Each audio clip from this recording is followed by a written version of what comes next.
Na may kabayan nga na kita diri ba na nagpayong siya ang iyang payong kay transparent. Kanya init ba kay dipinsan ta siya sa adlaw ba. Karon kay transparent man niya. Ni samot ang init kay init ang adlaw. Kanya i-absorb pa sa payong nga init pod. Naduha na ang init.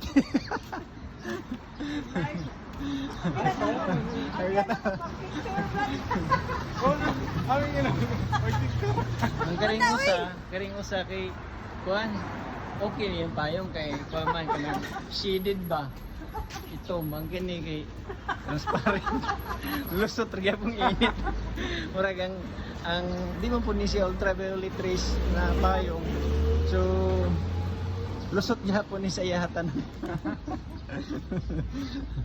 Gilihan na mo diri. So, okay na, mga kabayan.